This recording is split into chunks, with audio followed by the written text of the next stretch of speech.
जय गुरु जी, शुक्राना गुरु जी।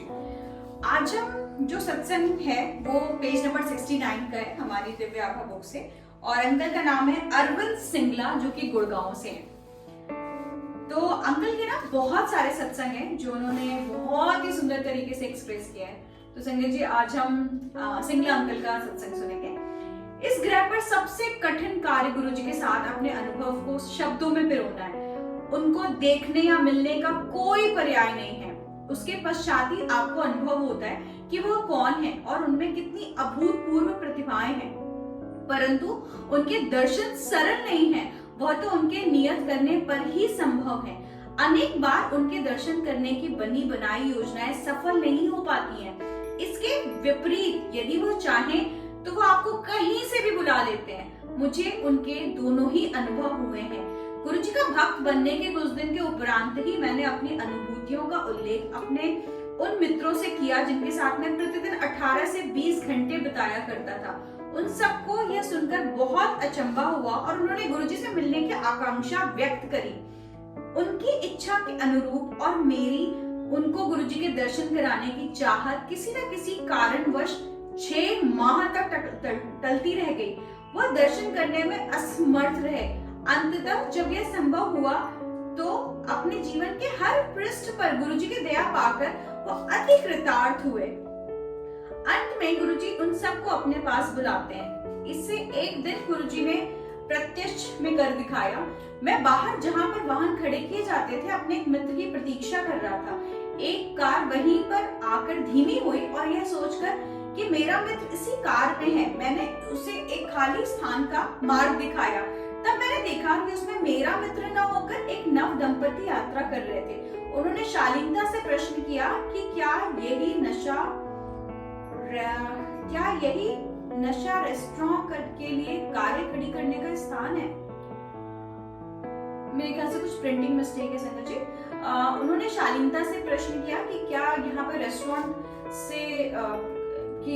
की कारें यहीं पे खड़ी करने का ये स्थान है। मैंने क्षमा याचना करते हुए उन्हें बताया कि यह स्थान तो इसी मार्ग पर यह जो स्थान है जो आप किसी रेस्टोरेंट की बात कर रहे हैं वो किसी कुछ दूरी पे है। यह स्थान संगत की कारें खड़ी करने के लिए और मैं वास्तव में अपने एक मित्र की प्रतीक्षा कर रहा था। इन सब बात के पश्चात वह दोनों अपने मार्ग पर आगे चले गए। थोड़ी देर में ही वो दोनों वापस आए और उन्होंने जानना चाहा कि क्या वह गुरुजी के दर्शन कर सकते हैं। मैं भौचक्का रह गया। यह नव दंपति अपनी सुनियोजित संध्या एक आमोद प्रमोद के स्थान पर न बिताकर एक गुरु के मंदिर में व्यतीत करना चाहते हैं, जिनके बारे में अभी कुछ मिनट पहले ही मैंने सुना था, जिनके बारे में उन्होंने अभी कुछ मिनट पहले ही सुना था।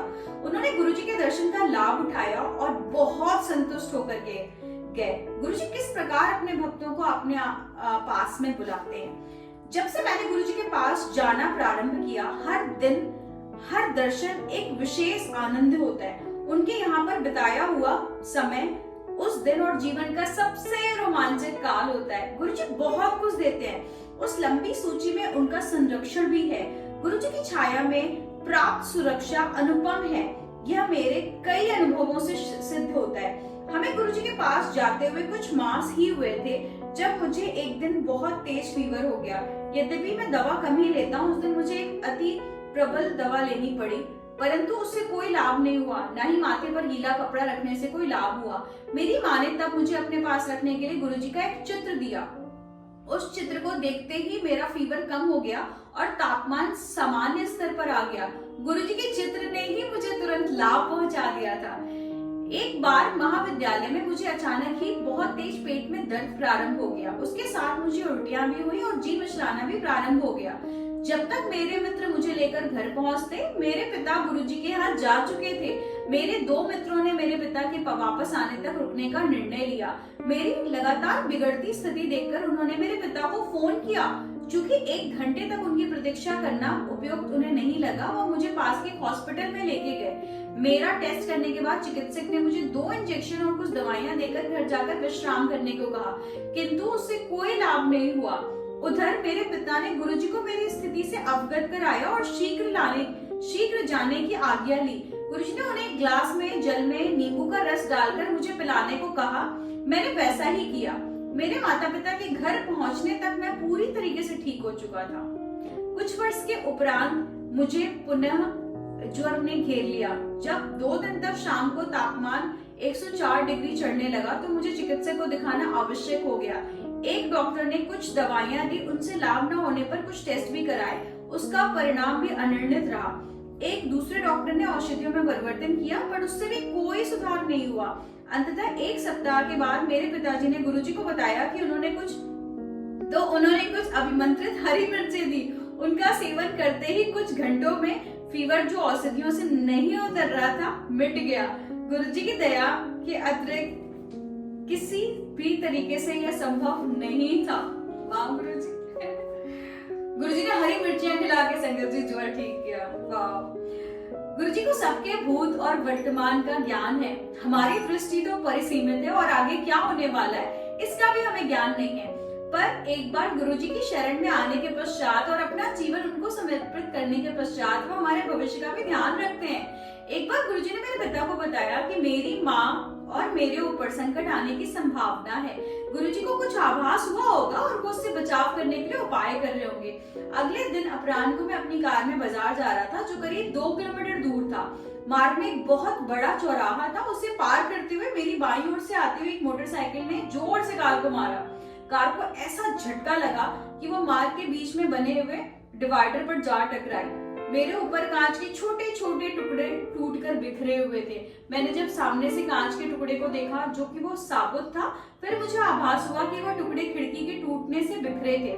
मैं उतरकर मोटरसाइकिल के पास गया जो उपस्थित भीड़ मेरे साथ सांत्वना कर रही थी। यद्यपि मैं बड़ी गाड़ी चला रहा था, मैंने चालक के नंबर लिए। उसके कुछ मित्र आकर उसे ले गए। मैंने भी आगे जाने का निर्णय लिया। मुझे लग रहा था कि कार शुरू नहीं होगी, पर अगली ही बार चाबी घुमाने से वह चालू हो गई। मैंने बाजार जाकर अपना कार्य पूरा किया। जब घर पहुंचकर मैंने स्नान किया तो मुझे एक खरोच तक नहीं आई थी। गुरुजी की दया से कांच के टुकड़ों से मुझे कहीं कहीं कोई भी चोट नहीं आई थी। उस शाम को जब एक संबंधी की कार में गुरुजी के पास पहुंचे तो गुरुजी ने मेरे पिता को कहा कि वो चिंता ना करे, केवल कार ही क्षतिग्रस्त हुई है और यह ध्यान देने योग्य कि बेटे को कोई खरोच नहीं लगी है। कार को देखकर यह विश्वास नहीं किया जा सकता था कि उसके चालक को कोई चोट नहीं लगी है। कार को बहुत अधिक नुकसान हुआ था। उसका पूरा बायां हिस्सा बदलना पड़ा। उसको ठीक होने में 1 सप्ताह का समय लग गया।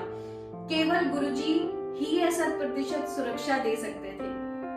शीत ऋतु में एक शाम को गुरुजी के यहाँ जाते हुए जब मैं कार चला रहा था, अचानक ब्रेकों ने काम करना बंद कर दिया।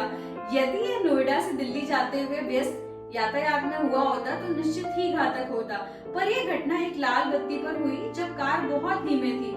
आधे मार्ग तक आ जाने के बाद में हम ना तो वापस जाकर और कोई व्यवस्था करने की स्थिति में थे, ना ही आगे बढ़ सकते थे। उस समय शाम के 7:30 बज रहे थे। अंधेरा हो चुका था और ठंडा मौसम होने के कारण किसी मैकेनिक के मिलने की आशा बहुत कम थी। परंतु हमें एक मिस्त्री मिल गया जो घर जाने वाला था और उसने सहायता भी करी।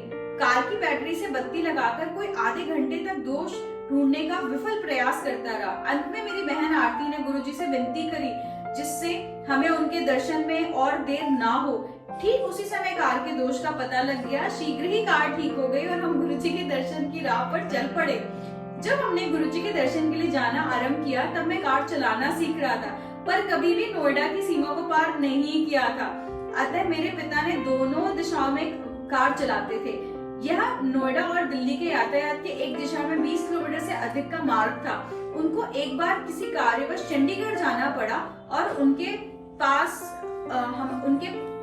हमारे पास उनके वापस आने तक गुरुजी के पास जाने का कोई विकल्प नहीं था।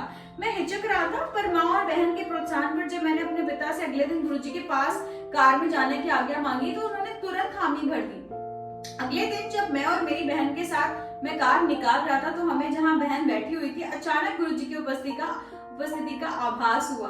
उस दिन जब तक मैं कार चलाता रहा गुरुजी की उपस्थिति बनी रही। लौटते हुए भी यही हुआ। जैसे ही कार को घर पर खड़ा किया उनकी सुगंध लुप्त हो गई। गुरुजी अपने भक्तों का इतना ध्यान रखते, उनके पास जाते हुए उनकी उपस्थिति न केवल उनकी दया और स्नेह के सूचक थे, उन्होंने हमारी रक्षा भी करी और हमें हमारा उत्साहवर्धन भी किया। जब हमने गुरुजी के पास जाना प्रारंभ किया तो मैं 10th क्लास में था। मैंने 12th क्लास साइंस विषयों के साथ करी थी। विचार यह था कि एक वर्ष में यांत्रिकी विद्यालयों की प्रवेश परीक्षाओं के लिए अध्ययन करूंगा। साथ ही मैंने दिल्ली विश्वविद्यालय स्नातक पाठ्यक्रम में भी प्रवेश कर लिया था। उसी समय मैंने कुछ परीक्षाओं में अनुभव हेतु बिना पढ़े प्रयत्न भी किया। परिणाम इस स्तर के नहीं थे कि मुझे नोएडा या आसपास के विद्यालयों में प्रवेश मिल सके। मैं घर से दूर रहकर कहीं नहीं पढ़ना चाहता था। कुछ विद्यालयों में संपर्क स्थापित करने पर उन्होंने प्रवासी भारतीय छात्रों वाले स्थान लेने का सुझाव दिया, जिनके लिए अत्यधिक व्यय होता। अतः मैंने 1 साल अध्ययन कर तैयारी करने का निश्चय किया। कुछ माह व्यतीत हो गए। चूंकि कुछ स्थान अभी भी रिक्त थे, उत्तर प्रदेश के छात्रों के लिए विशेष प्रवेश परीक्षाएं हुई, परंतु उसमें भी वही प्रवासी भारतीय छात्रों वाली कहानी दोहराई जा रही थी। एक दिन गुरुजी ने मेरे पिताजी को बुलाया और कहा कि तुम्हारे मित्र को प्रवेश मिल गया है, प्रसन्न रहो। मेरे पिता को इस कथन का अर्थ समझ में ही नहीं आने पर उन्होंने गुरुजी का धन्यवाद दिया और घर चले गए। अगले दिन मेरे पिता ने मेरे विद्यालय से घर लौटने पर मुझसे पूछा, क्या मैं ग्रेटर नोएडा के एक यांत्रिकी विद्यालय में पढ़ना चाहूंगा। उस दिन 14 नवंबर थी और प्रवेश 10 नवंबर को बंद हो चुके थे। भाव विभोर होकर मैंने तुरंत हामी भर दी। मैं अपने पिता के साथ उस महाविद्यालय के कार्यालय में गया और समस्त कागज पत्र दिए। मुझे अगले दिन से कक्षाओं में आने के लिए कहा गया। वापस घर आते हुए मेरे पिता ने मुझे पूरा वृतांत सुनाया। कैसे प्रातः उनके एक मित्र ने उन्हें फोन करके तुरंत महाविद्यालय के कार्यालय में बुलाया। जब मेरे पिता वहां गए तो उनसे एक प्रपत्र भरवाकर गुजरी हुई तिथि का चेक देने को कहा गया। कुल राशि मात्र 24,000 रुपए थी, जिसमें से 19,000 फीस के थे और शेष लौटाई जाने वाली सुरक्षा राशि के लिए थे। उस स्थान पर सबसे कम व्यय था और हमें घर से बुलाकर प्रवेश दिया गया था। तब मेरे पिताजी को गुरुजी के कथन का अर्थ समझ में आया। ऐसी है गुरुजी की माया। प्रत्येक व्यक्ति जो गुरुजी के पास जाता है उसे गुरुजी की अनुकंपा किसी रूप में अवश्य प्राप्त होती है। आशीष, योगेश और मुकेश मेरे अच्छे मित्र बन चुके थे। कुछ प्रारंभिक बाधाओं के पश्चात उनको गुरुजी के दर्शन हुए, उनके चरण कमलों में स्थान मिला और कुछ अद्भुत अनुभूतियां हुई। हमारे महाविद्यालय में छमाही सत्र होते थे। अनुत्तीर्ण होने पर 1 वर्ष के अंतराल पर पुनः उस सत्र की परीक्षा दे सकते थे, परंतु यदि उत्तीर्ण होने के लिए 10 अंकों की आवश्यकता होती थी, वह दे दिए जाते थे। योगेश के 11 नंबर कम थे, अतः नियमानुसार उन्हें 1 वर्ष की हानि होती। 1 माह उसे बहुत परेशान रहना पड़ा क्योंकि उसे अगली कक्षा में आने की अनुमति नहीं मिली। एक दिन उसने गुरुजी से सहायता के लिए प्रार्थना करी और ऐसा करते करते सो गया। जब वह सोकर उठा तो वह अपने स्वप्न को लेकर प्रसन्नचित्त पर असमंजस में था। उस समय उसने हमें कुछ नहीं बताया। अगले दिन समाचार पत्रों में विश्वविद्यालय परिषद की बैठक में हुए निर्णय का वर्णन छपा हुआ था, जिसमें उन्होंने सब छात्रों को 4 वर्ष में एक बार 15 नंबर देने का निश्चय किया था। इस प्रकार योगेश का वह 1 वर्ष बच गया। तब उसने उस स्वप्न की चर्चा करी। स्वप्न में उसकी माँ उसे गुरुजी के पास लेके गई थी और योगेश के अशांति से अवगत कराया। गुरुजी ने उनको चिंता मुक्त रहने को कहा। यह स्वप्न परिषद की बैठक से कुछ दिन पहले ही आया था। उसके पश्चात बैठक में निर्णय निश्चित ही गुरुजी के हस्तक्षेप से लिया गया होगा। प्रति सत्र में परीक्षाओं से पूर्व हम गुरुजी के दर्शन की अभिलाषा रखते थे। मैं अपने परिवार के कारण उनके दर्शन सरलता से कर लेता था, परंतु मेरे मित्रों को उनके दर्शन के लिए विशेष प्रयास करना पड़ता था। आशीष पर गुरुजी के दर्शन से विशेष प्रभाव होता था। दर्शन के उपरांत वह अपने सब विषयों में उत्तीर्ण हो जाता था। यदि दर्शन नहीं हो पाते थे तो वह 1 या उससे अधिक विषयों में रह जाता था और उसमें पुनः परीक्षा देनी पड़ती थी। गुरुजी की कृपा से विद्यालय से निकलते ही मुकेश हनीवेल नामक एक अति प्रसिद्ध कंपनी में कार्यरत हो गया।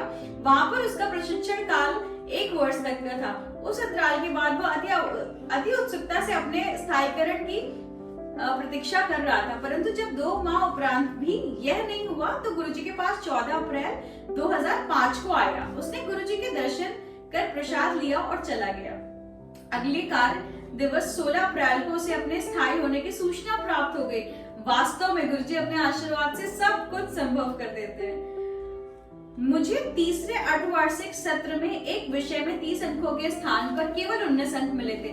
ये चौंकाने वाली घटना भी थी क्योंकि परीक्षा के उपरांत जब मैंने अपने अंक जोड़े थे तो मुझे सरलता से उत्तीर्ण हो जाना चाहिए था। यह मैंने अपने अभिभावकों को बताया था। साथ में यह भी कहा था कि इस समय मेरे केवल 19 अंक आए हैं तो संभवतः मैं इस विषय में कभी भी उत्तीर्ण ना हो पाऊंगा। मेरे पिता ने जब ये बात गुरुजी को बताई तो उन्होंने पुनः निरीक्षण की का आवेदन करने की सलाह दी। अगले दिन मैंने वही कहा। उसके अगले दिन विद्यालय में किसी विद्यार्थी के अंकों के बदले जाने की सूचना थी। मैं तुरंत उस महाध्यापिका के पास गया तो मेरा नाम सुनकर उन्होंने कहा कि अब मेरे अंक बदलकर 53 हो गए थे। अति प्रसन्न होकर मैंने पुनः निरीक्षण का आवेदन वापस ले लिया और गुरुजी का हार्दिक धन्यवाद किया। बाद में हमें पता लगा कि संपूर्ण राज्य में जहां 120 के आसपास महाविद्यालय हैं और प्रत्येक में कई 100 विद्यार्थी हैं, केवल 5 विद्यार्थियों के अंक परिवर्तित हुए थे और सबके ऊपर की ओर संशोधित नहीं हुए थे। गुरु कृपा से मैं ही अत्यंत भाग्यशाली था। मेरे इन थोड़े से अनुभवों से गुरुजी की असीम क्षमता और निस्वार्थ भाव से अपने आने वालियों को सदा आश्रय देने की परंपरा दृष्टिगोचर होती है। जब भी कोई भक्त अपनी व्यथा में गुरुजी से प्रार्थना करता है, गुरुजी सदा उसकी सहायता करते हैं। मूल सार यही है कि यह जीवन गुरुजी को समर्पित कर दें। वह तो प्रेम और स्नेह के अंतहीन स्रोत है। प्रार्थना करता हूँ कि उनकी हितकारी दृष्टि हम सब पर सदा बनी रहे और हमें वह सदा अपने चरणों में स्थान देते रहे। ओम नमः शिवाय, शिव जी सदा सहाय। ओम नमः शिवाय, गुरु जी सदा सहाय। जय गुरु जी, जय गुरु जी। तो ये सत्संग सुनने के बाद मैंने संजय जी, मुझे लग रहा है कि हाय, मैं अपने जब मैं कॉलेज में थी, जब मैं स्टूडेंट थी, तब मैं गुरु जी को क्यों नहीं मिली। तो शायद मैं भी कुछ गुरु जी मेरे ऊपर भी कुछ कृपा करते। You never know, उस समय भी शायद गुरुजी हमारे साथ होंगे, बट हमें तो कुछ पता नहीं होता। खैर, आजकल की जनरेशन, जैसे मेरा बेटा, वो अभी 11 years old और गुरुजी से वो बहुत अपने मार्क्स एंड ऑल सारी चीजों के लिए ना ऐसे ही सेम जैसे हमारे सत्संग में ना सेम ऐसे गुरुजी उसके ऊपर कृपा करते रहते हैं। जय गुरुजी, शुक्राना गुरु।